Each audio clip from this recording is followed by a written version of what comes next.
saya Wilfrida Kusi Abi, semester 2B. Di sini saya akan membawakan renungan singkat yang berjudul Harapan Iman sebagai Penuntun Jalan. Sebelum memulai dengan renungan pada hari ini, saya membuka dengan doa. Dalam nama Bapa dan Putra dan Roh Kudus. Amin.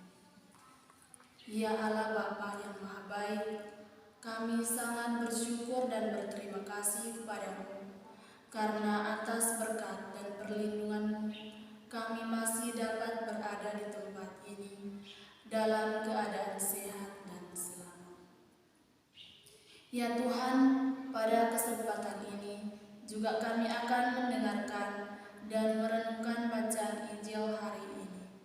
Semoga apa yang kami dengar dan merenungkannya dapat bermanfaat bagi kehidupan kami sehari-hari. Demi Yesus Kristus, Tuhan dan pengantara kami. Amin. Bacaan dari Injil Lukas bab 6 ayat 17 dilanjutkan bab 20 ayat 26. Lalu Yesus memandang murid-muridnya dan berkata, "Berbahagialah hai kamu yang miskin, karena kamulah yang mempunyai kerajaan Allah. Berbahagialah hai kamu yang sekarang ini lapar, karena kamu akan dipuaskan. Berbahagialah hai kamu yang sekarang ini menangis, karena kamu akan tertawa. Berbahagialah kamu jika karena Anak Manusia orang membenci kamu, dan jika mereka mengucilkan kamu dan mencela kamu, serta menolak namamu sebagai sesuatu yang jahat. Bersukacitalah pada waktu itu dan bergembiralah, sebab sesungguhnya upahmu besar di surga, karena secara demikian juga nenek moyang mereka telah memperlakukan para nabi. Kamu yang kaya, karena dalam kekayaanmu kamu telah memperoleh penghiburan. Celakalah kamu yang sekarang ini kenyang, karena kamu akan lapar. Celakalah kamu yang sekarang ini tertawa, karena kamu akan berduka cita dan menangis. Celakalah kamu jika semua orang memuji kamu, karena secara demikian juga nenek moyang mereka telah memperlakukan nabi-nabi palsu." Demikianlah Injil Tuhan, dimuliakan Tuhan. Di sini saya akan membawakan renungan yang singkat pada hari ini. Sabda bahagia yang diwartakan Yesus hari ini seolah-olah secara harfiah mengandung perbedaan atas status orang, yakni miskin dan kaya.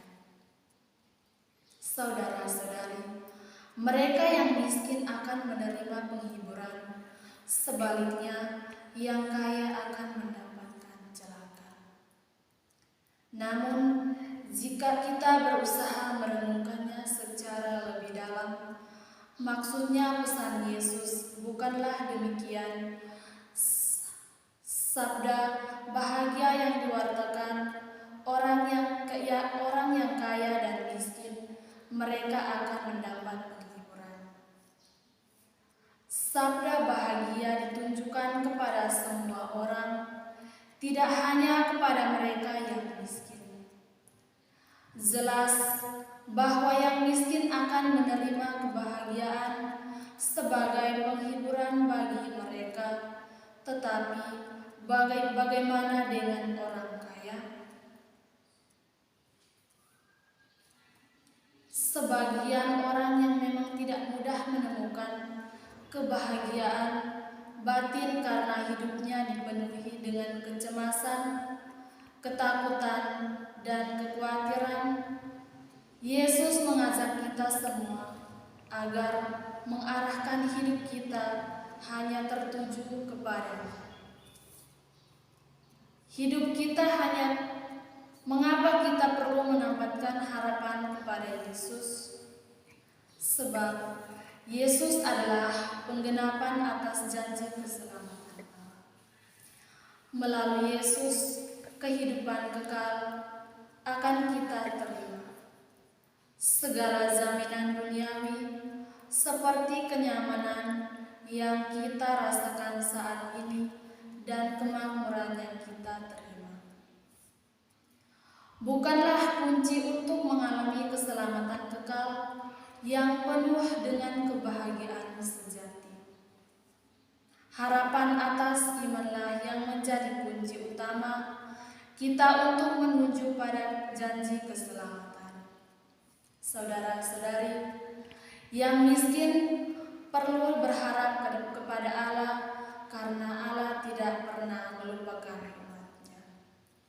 Yang kaya perlu wawas diri agar tidak pernah melupakan, agar tidak pernah memberi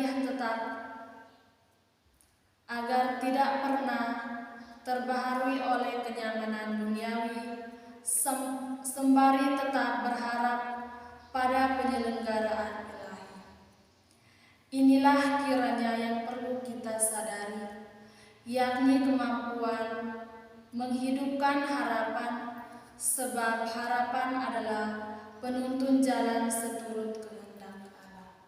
Semoga demikian renungan singkat saya. Allah Bapa yang Maha Baik, kami sangat bersyukur dan berterima kasih kepadamu karena atas berkat dan perlindunganmu kami masih berada di tempat ini. Tuhan, kami sangat berterima kasih kepadamu karena kami telah mendengar dan merenungkan sabdamu. Semoga apa yang